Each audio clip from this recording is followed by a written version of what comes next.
Daniel, today reading chapters 4 to 6, which is essential understanding and reading for understanding speaking in tongues of the New Testament and Paul's writings, especially the word interpretation. Listen, or for those reading it, the below summary account, taking note of the emphasized words, then read the commentary at the end. Those listening will not hear the emphasized words or interpretation, tell me, I told, and so forth. But those who reading it would see I've highlighted those words for you. Read from chapter 4, verse 1, Nebuchadnezzar praises God. Chapter 4. Nebuchadnezzar the king, unto all people, nations, and languages that dwell in all the earth, peace be multiplied unto you. I thought it good to show the signs and wonders that the high God hath wrought toward me. How great are his signs, and how mighty are his wonders. His kingdom is an everlasting kingdom, and his dominion is from generation to generation. I, Nebuchadnezzar, was at rest in mine house, and flourishing in my palace. I saw a dream which made me afraid, and the thoughts upon my bed and the visions of my head troubled me. Therefore made I a decree to bring in all the wise men of Babylon before me, that they might make known unto me the interpretation of the dream. Then came in the magicians, the astrologers, the Chaldeans, and the soothsayers, and I told the dream before them, but they did not make known unto me the interpretation thereof. But at the last Daniel came in before me, whose name was Belteshazzar, according to the name of my God, and in whom is the spirit of the holy gods. And before him I told the dream, saying, O Belteshazzar, master of the magicians, because I know that the spirit of the holy gods is in thee, and no secret troubleth thee. Tell me the visions of my dream that I have seen, and the interpretation thereof. So Daniel was asked to do two things, to tell the dream and the interpretation. Continuing from verse 17. After the king has explained the dream to Daniel, and also he did that to previous people. Verse 17. And let 7 times pass over him. This matter is by the decree of the watchers, and the demand by the word of the holy ones, to the intent that the living may know that the Most High ruleth in the kingdom of men, and giveth it to whomsoever he will, and setteth up over it the basest of men. This dream I, King Nebuchadnezzar, have seen. Now thou, O Belteshazzar, declare the interpretation thereof, for as much as all the wise men of my kingdom are not able to make known unto me the interpretation, but thou art able, for the spirit of the holy gods is in thee. Then Daniel, whose name was Belteshazzar, was astonished for 1 hour, and his thoughts troubled him. The king spake and said, Belteshazzar, let not the dream or the interpretation thereof trouble thee. Belteshazzar answered and said, My lord, the dream be to them that hate thee, and the interpretation thereof to thine enemies. The tree that thou sawest, which grew and was strong, whose height reached unto the heaven, and the sight thereof to all the earth, whose leaves were fair, and the fruit thereof much, and in it was meat for all, under which the beasts of the field dwelt, and upon whose branches the fowls of the heaven had their habitation. It is thou, O king, that art grown and become strong. For thy greatness is grown and reacheth unto heaven, and thy dominion to the end of the earth. And whereas the king saw a watcher and an holy one coming down from heaven, and saying, Hew the tree down and destroy it, yet leave the stump of the roots thereof in the earth, even with a band of iron and brass, in the tender grass of the field, and let it be wet with the dew of heaven, and let his portion be with the beasts of the field, till 7 times pass over him. This is the interpretation, O king, and this is the decree of the Most High, which is come upon my lord the king. So what do we learn about that for our study, which is about what is needed for salvation? Part of which is not being deceived or following traditions of men, studying to make ourselves approved and rightly dividing the word of truth, as we are told in Luke chapters 21 verse 8, 2 Corinthians 11:14 and 2 Timothy chapters 2:15. We should note from the above and from Genesis chapters 41:15, which reads, And Pharaoh said unto Joseph, I have dreamed a dream, and there is none that can interpret it. And I have heard say of thee that thou canst understand a dream to interpret it. Also in Daniel chapters 5 verse 12 below it says, For as much as an excellent spirit and knowledge and understanding, interpreting of dreams and showing the hard sentences and dissolving of doubts were found in the same Daniel, whom the king named Belteshazzar. Now let Daniel be called, and let him show the interpretation.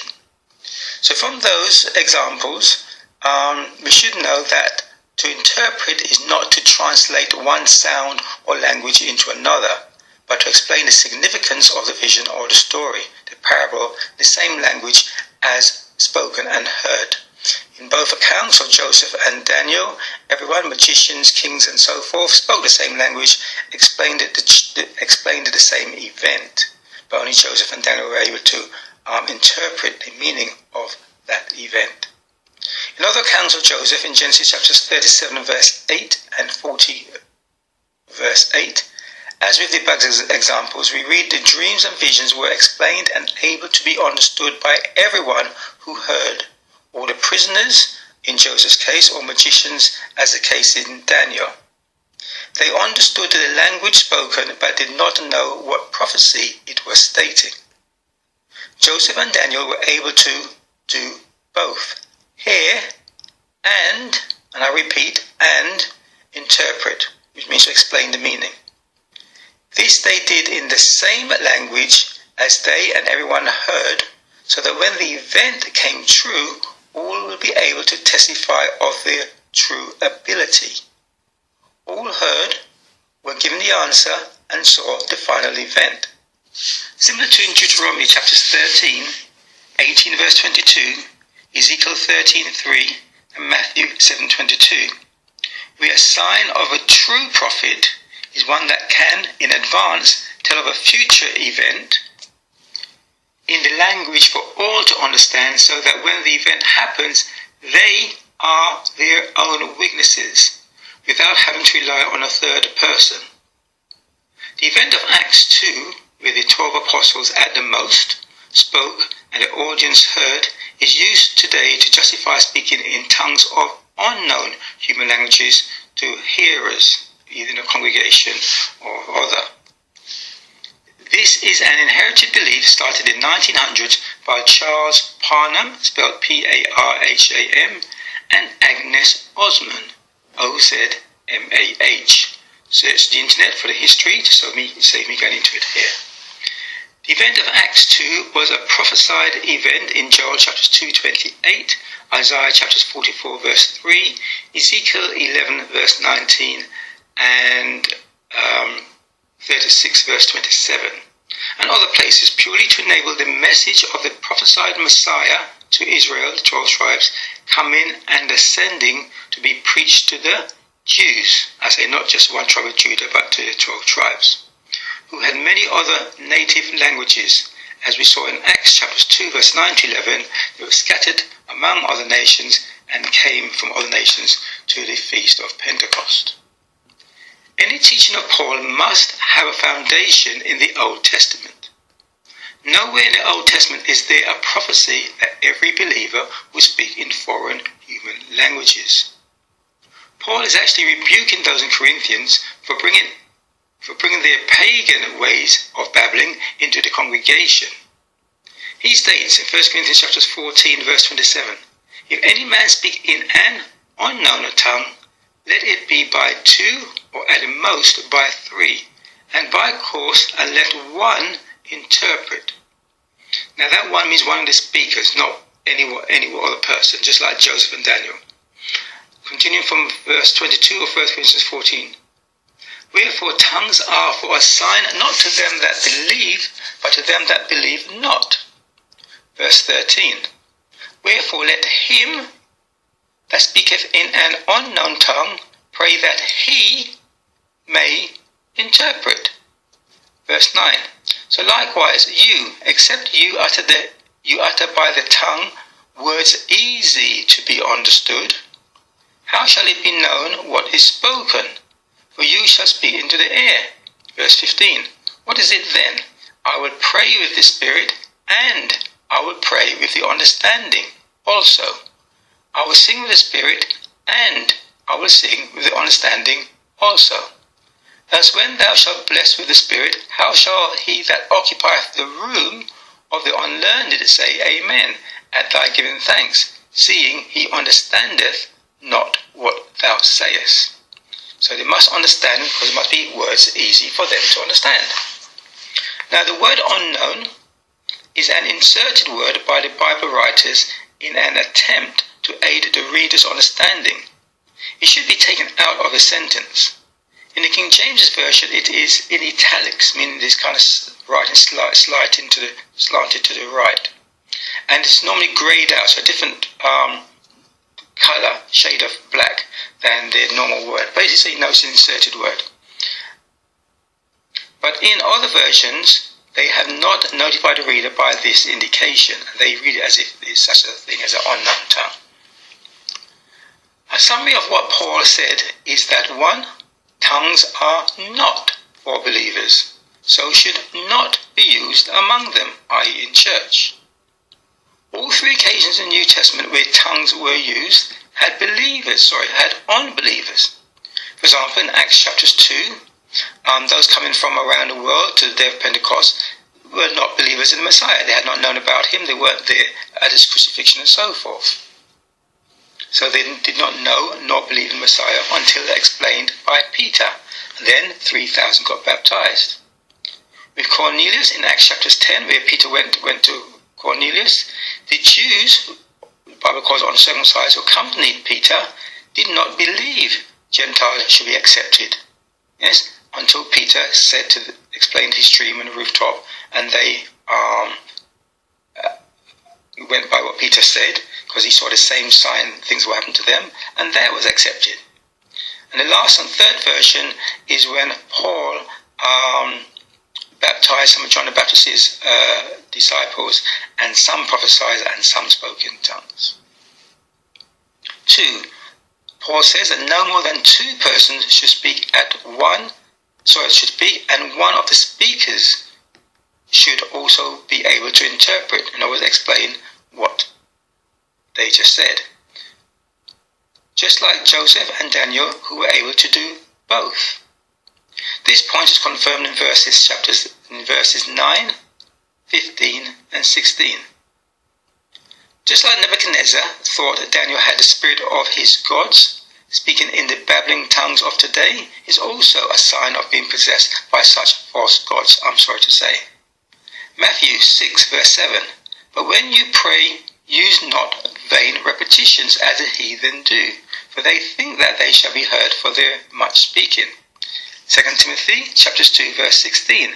But shun profane and vain babblings, for they will increase unto more ungodliness. So we do not see such things in things of God, or the disciples of God. Those who speak in tongues of today are ignorant of its history, professing and possessing the same spirit of a heathen who wants to be like a god and have a self-professed ability.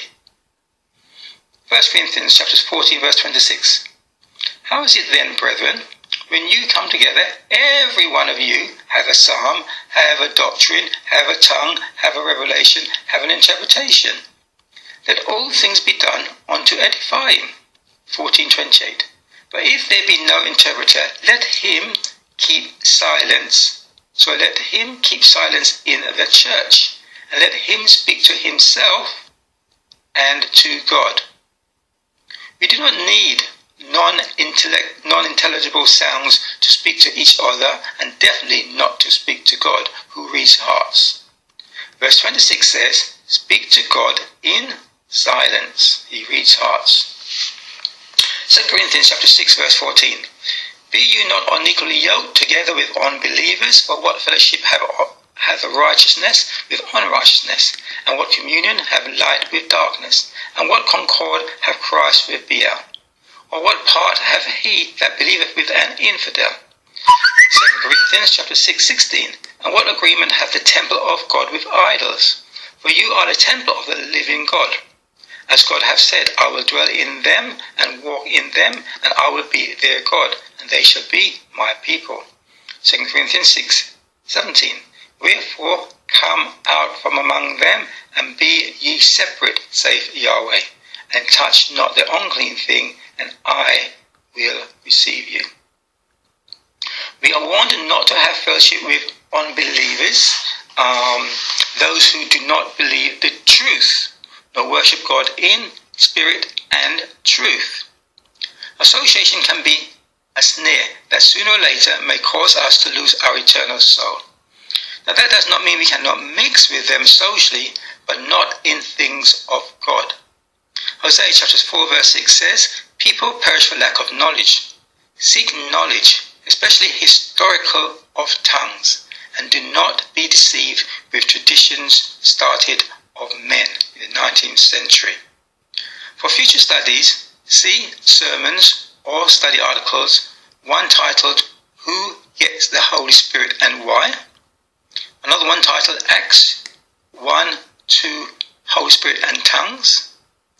And a topic titled, Speaking in Tongues, is a chapter in a book called, Have I Got It Right, God? All of those sermons and articles and the book is available to download on www.forwardtoyahweh.com. The book, Have I Got It Right, God, being on the ebooks page. Okay, continuing with Daniel chapters 5 verse 1, handwriting on the wall.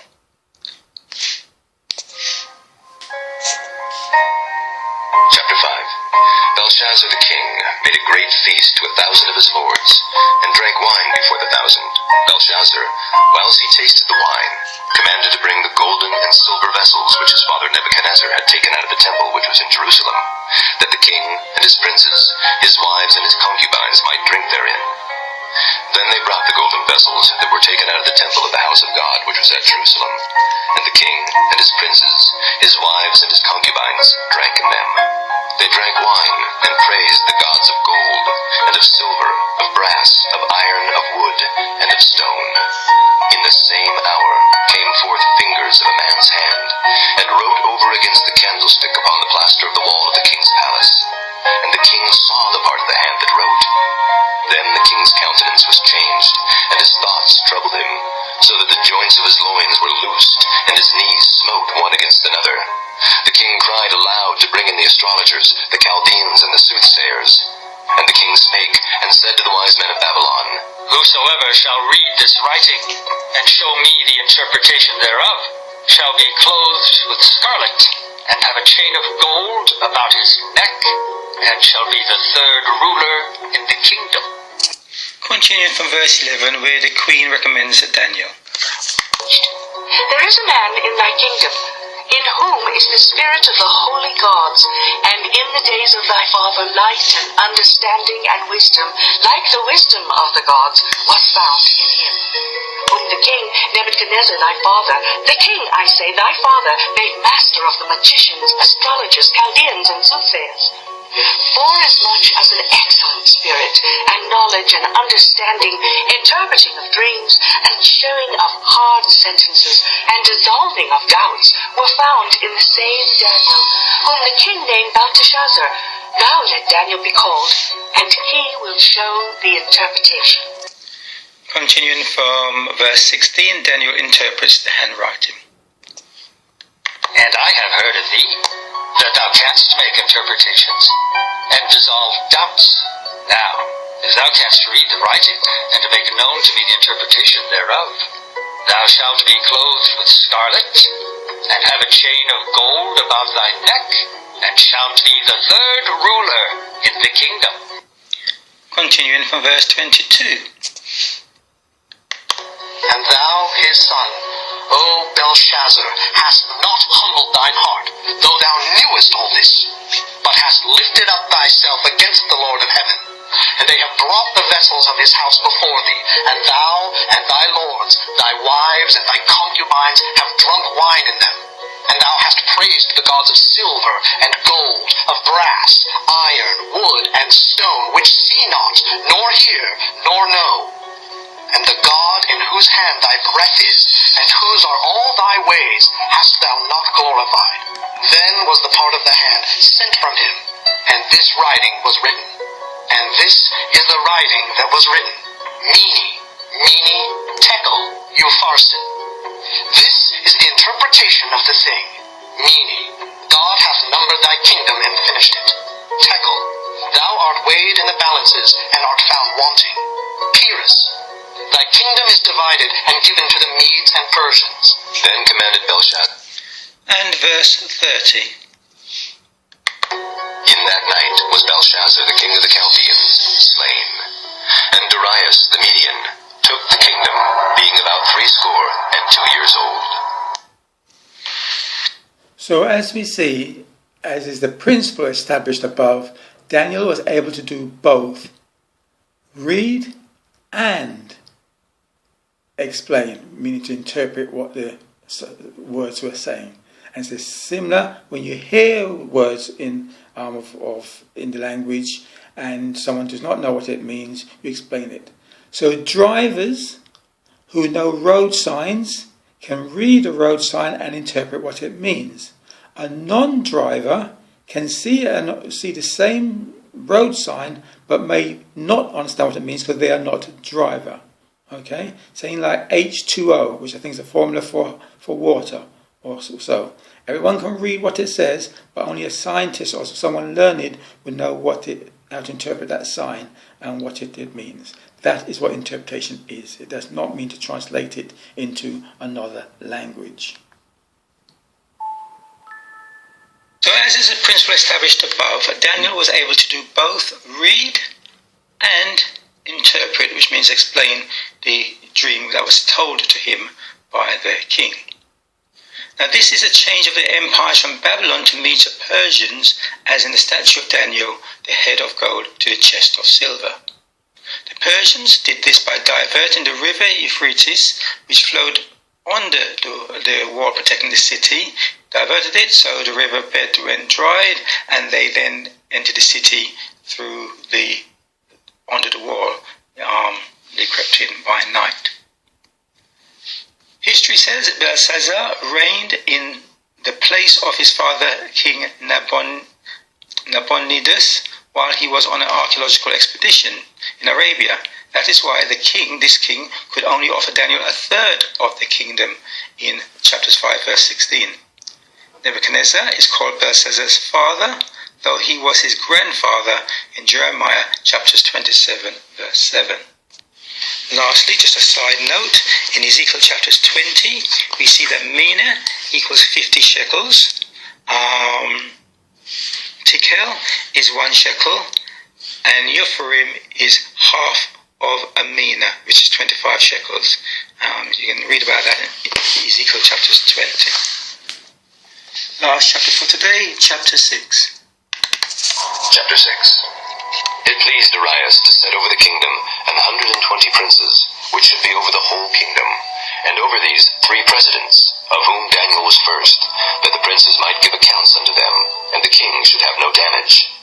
Then this Daniel was preferred above the presidents and princes, because an excellent spirit was in him, and the king thought to set him over the whole realm. Then the presidents and princes sought to find occasion against Daniel concerning the kingdom, but they could find none occasion nor fault, forasmuch as he was faithful, neither was there any error or fault found in him. Then said these men, We shall not find any occasion against this Daniel, except we find it against him concerning the law of his God. Continuing from verse 10, where they conspire against Daniel to try and catch him out. They got the king to sign a decree where they set up some new law that anyone who didn't obey it would be thrown into lines of death. The king, in ignorance, signed the law, and then he realized his error. Carry on, as I said, from verse 10. Now when Daniel knew that the writing was signed, he went into his house, and his windows being open in his chamber toward Jerusalem, he kneeled upon his knees 3 times a day, and prayed, and gave thanks before his God, as he did aforetime. Then these men assembled, and found Daniel praying and making supplication before his God. Then they came near, and spake before the king concerning the king's decree. Hast thou not signed a decree that every man that shall ask a petition of any god or man within 30 days, save of thee, O king, shall be cast into the den of lions? The king answered and said, The thing is true, according to the law of the Medes and Persians, which altereth not. Then answered they and said before the king, That Daniel, which is of the children of the captivity of Judah, regardeth not thee, O king, nor the decree that thou hast signed, but maketh his petition 3 times a day. Then the king, when he heard these words, was sore displeased with himself, and set his heart on Daniel to deliver him. And he labored till the going down of the sun to deliver him. Then these men assembled unto the king, and set his heart on Daniel to deliver him. And he labored till the going down of the sun to deliver him. Then these men assembled unto the king, and said unto the king, Know, O king, that the law of the Medes and Persians is, that no decree nor statute which the king establisheth may be changed. Then the king commanded, and they brought Daniel, and cast him into the den of lions. Now the king spake and said unto Daniel, Thy God, whom thou servest continually, he will deliver thee. And a stone was brought, and laid upon the mouth of the den. And the king sealed it with his own signet, and with the signet of his lords, that the purpose might not be changed concerning Daniel. Then the king went to his palace, and passed the night fasting. Neither were instruments of music brought before him, and his sleep went from him. Then the king arose very early in the morning, and went in haste unto the den of lions. And when he came to the den, he cried with a lamentable voice unto Daniel. And the king spake and said to Daniel, O Daniel, servant of the living God, is thy God, whom thou servest continually, able to deliver thee from the lions? Then said Daniel unto the king, O king, live forever. My God hath sent his angel, and hath shut the lions' mouths, that they have not hurt me. For as much as before him innocency was found in me, and also before thee, O king, have I done no hurt. Then was the king exceeding glad for him, and commanded that they should take Daniel up out of the den. So Daniel was taken up out of the den, and no manner of hurt was found upon him, because he believed in his God. And the king commanded, and they brought those men which had accused Daniel, and they cast them into the den of lions, them, their children, and their wives. And the lions had the mastery of them, and brake all their bones in pieces wherever they came at the bottom of the den. Then King Darius wrote unto all people, nations, and languages that dwell in all the earth, Peace be multiplied unto you. I make a decree, that in every dominion of my kingdom men tremble and fear before the God of Daniel. For he is the living God, and steadfast forever, and his kingdom that which shall not be destroyed, and his dominion shall be even unto the end. He delivereth and rescueth, and he worketh signs and wonders in heaven and in earth, who hath delivered Daniel from the power of the lions. So this Daniel prospered in the reign of Darius, and in the reign of Cyrus the Persian. Some points to note. 30 days is the length of a month for biblical calculations. For example, in Daniel chapters 8:14, which says unto 2,300 days, I think. And then you convert that to number of years. King's laws cannot be changed, as in Esther chapters 8 verse 8. So neither does Yahweh, God's law, changes. If God could have changed his law to accomplish what he wanted, he would have done so and not sent his son. He changes not. He's the same yesterday, today and forever. So he keeps the same law, the same system. What we have in the Messiah is simply a better sacrifice through him rather for repented sins rather than through the sacrifices of animals. Shalom until tomorrow, God willing.